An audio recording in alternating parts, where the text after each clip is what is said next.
கர்த்தர் உங்களை காக்கிறவராய் இருக்கிறார். உங்களை சுற்றி எல்லைகளை போடுகிறவராய் இருக்கிறார். உங்கள் எல்லைகளை பாதுகாக்கிறவராய் இருக்கிறார். வடசென்னையில் இருக்கிற எண்ணூர் பீச்ல இருந்து இந்த காலையிலே உங்களுக்கு ரேமா வார்த்தை வந்து கொண்டிருக்கிறது. எனக்கு பின்பாக இதை பாத்தீங்கன்னா, இந்த போல்டர்ஸ் எல்லாம் அதை பார்க்கும்போது உங்களுக்கு ஒரு காரியம் புரிய வேண்டும். இது சும்மா இங்க போட்டு வைக்கலங்க.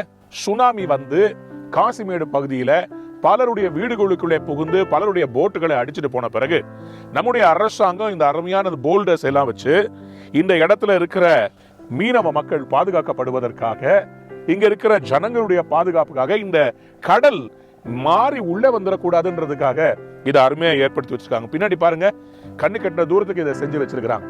எதற்காக தெரியுமா? நம்முடைய பட்டணம் சென்னை காக்கப்பட வேண்டும் என்பதற்காக. இன்னைக்கு உங்களுடைய லைஃபை சுத்தி கூட கர்த்தர் வந்து இதே மாதிரி ஒரு கார்டு வச்சிருக்கிறார், ஒரு செக்யூரிட்டி வச்சிருக்கிறார். அது உங்களை காக்க போகிறது. ஆமென். ஆண்டவர் உங்களை காக்கிறவராய் இருக்கிறார். யோபுவின் புத்தகம் 7ஆம் அதிகாரம் 12ஆம் வசனத்துல, am I a sea or a sea serpent that you set a guard over me? ஆண்டவரே, நான் ஒரு திமிங்கலமா, நான் ஒரு கடலா, அதுக்கெல்லாம் நீங்க வந்து ஒரு எல்லை வச்சிருக்கிறீங்களே, அதுக்கெல்லாம் ஒரு ப்ரொடெக்ஷன் வச்சிருக்கிறீங்களே. ஆம் பிரியமானவர்களே, இம்மட்டும் வா மிஞ்சி வராதேன்னு கடல் அலைக்கே கர்த்தர் ஒரு கரையை வச்சாருன்னா, உங்க லைஃபுக்கும் கர்த்தர் ஒரு கரையை வச்சிருக்கிறார். உங்களை ப்ரொடெக்ட் பண்றதுக்காக. உங்களுடைய போராட்டங்கள் எவ்வளவு பெரிய அலைகளாய் எழும்பினாலும் உங்களுக்கு முன்னாடி அந்த அலைகள் அடங்க போகிறது. அதுக்கு தான் கர்த்தர் இந்த மாதிரி பாருங்க, இதே மாதிரி உங்களுக்கும் ஒரு எல்லையை வச்சிருக்கிறார். யார் தெரியுமா? அவர் தான் ஆண்டவராகிய இயேசு கிறிஸ்து. உங்களை கரை சேர்ப்பதற்காக, உங்களை அவரை தாண்டி உங்களை வந்து தாக்காதபடி உங்கள் எல்லைகளில் நின்று உங்களை பாதுகாக்கிறவர் ஒருவர் இருக்கிறார். அவர் உங்களுக்காக சிலுவையிலே அறையுண்டார். உங்கள் பாடுகளை அவர் சுமந்தார். உங்களுடைய வியாதிகளை அவர் சுமந்தாரு.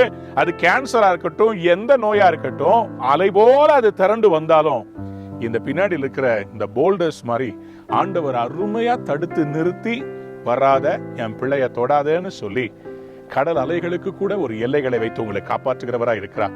உங்கள் போராட்டங்களுக்கு ஒரு எல்லைகளை வைத்து உங்களை பாதுகாக்கிறவரா இருக்கிறார். இன்றைக்கு நீங்க தைரியமா புறப்பட்டு ஆபீஸ்க்கு போங்க. இன்னைக்கு உங்களுடைய வேலைக்கு போங்க. கர்த்தர் இன்னைக்கு உங்களை பார்த்து சொல்றார், எவ்வளவு பெரிய அலையா இருந்தாலும் நான் அதை அடக்கிடுவேன். உனக்கு நான் காவலாய் நிற்கிறேன். I will be your rear guard. ஏசாயா 52:12 நான் உனக்கு பின்னாலே உன்னை காக்கிறவரா இருக்கிறேன். I will be your rear guard. நீ தீவிரித்து புறப்பட்டு போவது போல ஓட போறதில்லை. இந்த வேலையை விட்டு, இந்த வீட்டை விட்டு, இந்த குடும்பத்தை விட்டு நீங்க எங்கேயும் ஓடி ஒளிய வேண்டிய அவசியம் இல்லை. நான் உன்னை காக்கிறவரா இருக்கு. உன் பின்னாலே உன்னை காக்கிறவர்.